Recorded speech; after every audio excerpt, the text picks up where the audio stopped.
How's it going? This is ZET, aka Colorado's Rockstar Realtor, and I'm here with the man, the myth, the legend, Mr. Mike Benton, aka The Dome. Excited about it, Zet. Yeah, man. Great to see you guys today. Got a special guest that we're going to bring on in just a minute. John Stone, who used to live right here in Colorado Springs, but he moved over to the great state of West Virginia. But just an expert in his craft, and we'll ask him some cool questions and get to know him a little bit better and see if we can add some value to you guys. So without further ado, you want to bring John on? Absolutely. Very excited to bring up our guest today. Like Mike said, John Stone, welcome to House Talk. Let's bring you on up. How you doing, John? Good. How are you guys? Doing well, man. How was your Thanksgiving? Thanksgiving was great. As always, ate too much like everyone else probably, but I kept the rhythm going, just keep going. Yeah, man. Hey, so for our audience out there, John, can you tell us, since I know you well and we're friends and we do business together, but for those of our audience that don't know how great you are, can you give like a little rundown, kind of who you are, what you do, and like who you serve as well? Yeah, sure. Thanks, Mike. Well, name's John Stone, and for the last 20 years, I've been in the insurance industry, and what I focus on is life insurance specifically. I've got partners that do all the other sorts of things, wealth management, disability. We have experts in all those fields. My specific one is life insurance. Most of the clients that I work with are entrepreneurs or entrepreneurial-minded people. Some are real estate agents. Some are C-suite executives, all across the country. Nice, man. Well, you've done an amazing job for myself and our referral partners. And although I miss working out with you, it's nice to have business being able to be done in many different states and still have the connection like we do. So obviously in our business, Zet, not myself in the mortgage business, right? It's called House Talk. But so for our audience, like we know kind of what's going on in our world, right? We always talk about interest rates and housing, but any challenges that like you're facing in your industry that maybe we could learn from? Well, we're always facing challenges in our industry. I think one of the biggest challenges that we're facing in the life insurance industry right now, and there's lots of different news articles that have been out lately, but there was just one the other day, as a matter of fact, in the Wall Street Journal that said that last year was a record payout in death benefits for the life insurance. A lot of that was attributed to COVID. So the knock-on effect that has, probably similar to your business too, because you've got underwriters you've got to go through, right, when you're doing loans and things like that. So our underwriters have been a little more strict over the last couple of years, which means we have to double down on explaining why we're doing something. It takes a little longer to get certain records that we need. That's been a challenge for us, and really, I think it's been a good thing, because what ultimately happens is whenever you're forced to grow, guess what? You do, right? So it's made us really tighten up our processes, get a lot more streamlined, smooth, efficient, and so just like a lot of things, whenever you have a challenge, it's just an opportunity to grow, and I'm sure that you're facing a lot of that stuff in your industry right now too.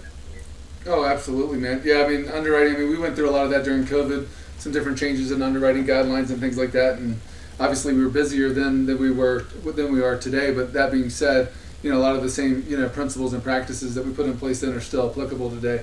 So couldn't agree with you more there. I've never asked you this, like even though we're close friends, like any particular mentors that you either have now or that have influenced your life? I know you're probably one of the most well-read people that I know. So like any book recommendations as well that we could get from you? Yeah, well, mentor-wise, a lot of times a lot of my clients become, I won't say mentors. I do have a couple of mentors in my world. One is a very active agent out in California right now. He's actually the number one agent in the whole state of California, and number, I think, 10 in the country. Another one is a guy that's been around. He just turned 80 recently. Still kicking, still doing great in the industry, outperforming what most people, in a year, he'll outperform what a lot of people might do in their career. Just spoke with him this morning, as a matter of fact. That's really good. Book wise, oh my gosh, there's a ton. There's one of my favorites is always the entrepreneurial myth. I think that is by Michael Gerber. It's probably the best book on small business I've ever seen. I've actually been flipping through it again to different sections, but I just started reading a super interesting one last week. Well, actually a few weeks ago. Chris Voss, he was a FBI. It's called Never Split the Difference.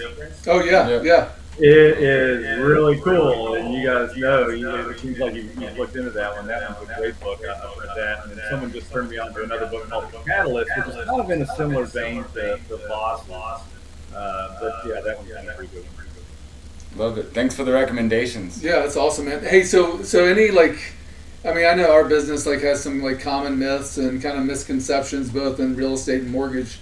So how about in your business, right? What are some of the things, if someone's out there shopping for life insurance, what are, every mortgage, banker, every real estate agent's not created equally. I know from dealing with you, you're the polar opposite of 99.9% of people that are selling. I know you advise, big difference. But what are some of those myths out there that you see or misconceptions about that product? Well, I think one of the misconceptions about it is one of the things we get into doing a lot of permanent insurance, right? So it's building cash value and doing things like that. And one of the myths is, well, I wouldn't even say it's a myth. I'd just say it's a misconception is to say, well, geez, kind of what you offer here, life insurance, is a really horrible investment. Well, a couple of things that I say about that. Number one is I define the best investment as the one that pays the most when you need it the most. I don't really care what it's doing, right? So if you're in a bad situation, what's going to give you the most money at the time that you need? If it's a coffee can, the coffee can might not be your best investment because the money's right there. The other thing is that I don't really look at life insurance as investment.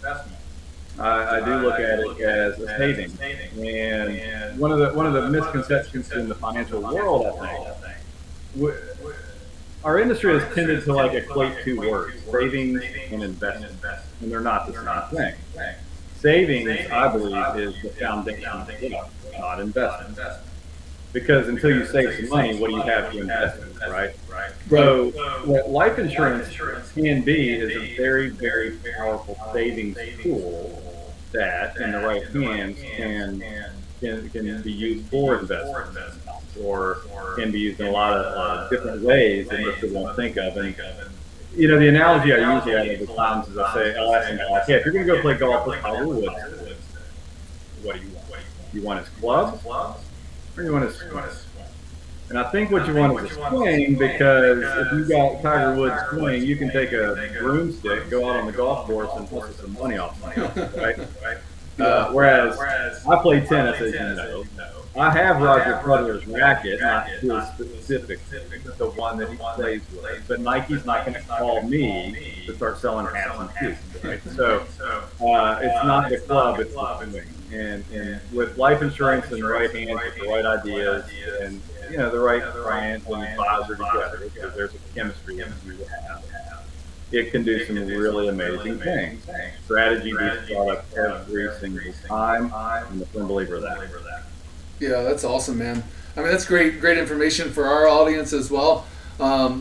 Hey, John, so since we are kind of all in advising / sales, and if you were getting started, right, say in our career or yours, or in the sales industry, right, I see a lot of people that are, thinking maybe real estate's better, mortgage.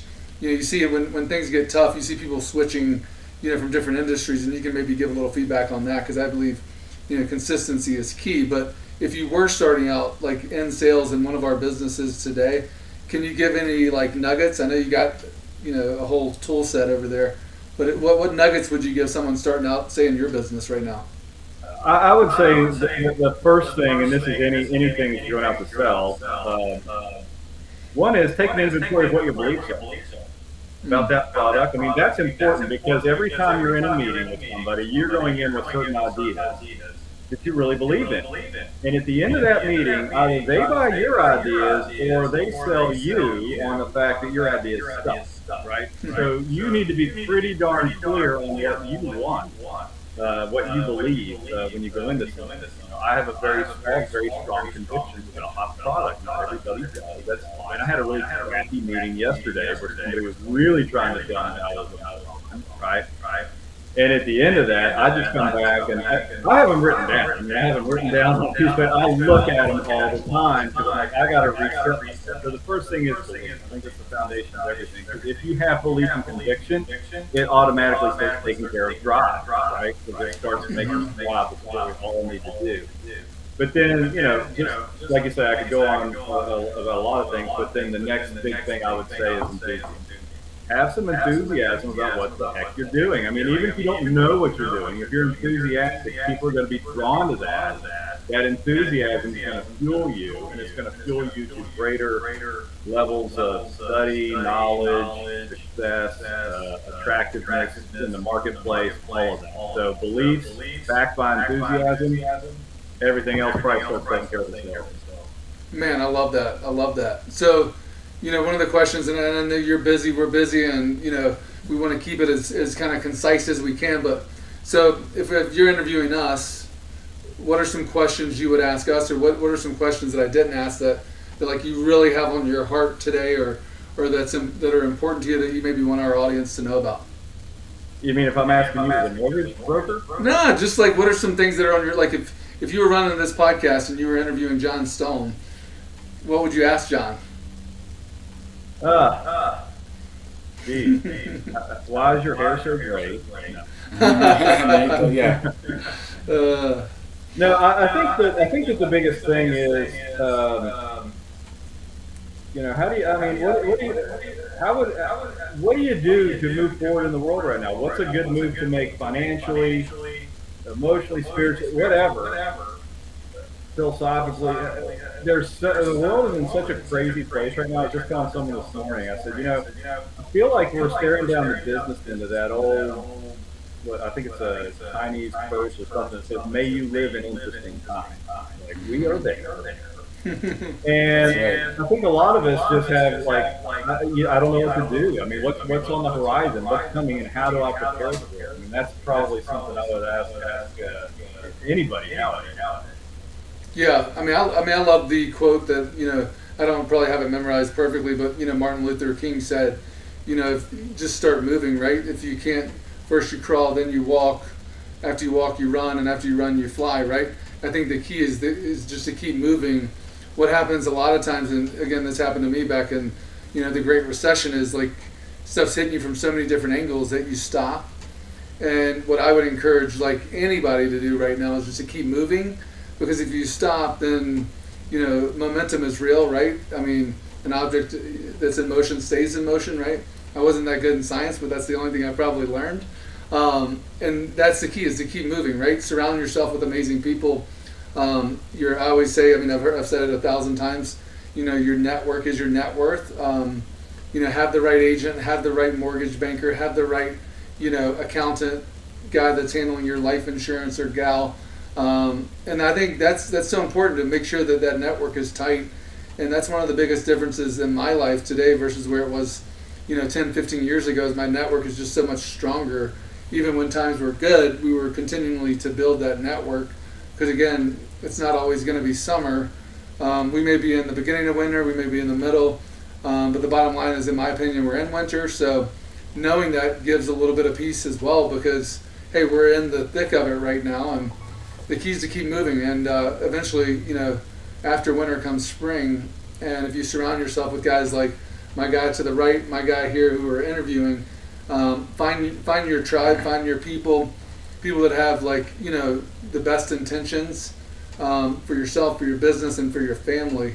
And I think that's what's always kind of guided me here recently, and super thankful for you jumping on. Hey, John, so. Can you, and if you have something to let me know, but John, can you tell our audience, what's the best way to find you? Like name, number, email, anything like that? Yeah, that's fine. Yeah. Name John Stone. The email is very easy. It's John Stone, all one word, at financialguide.com. CUIDE, not CI.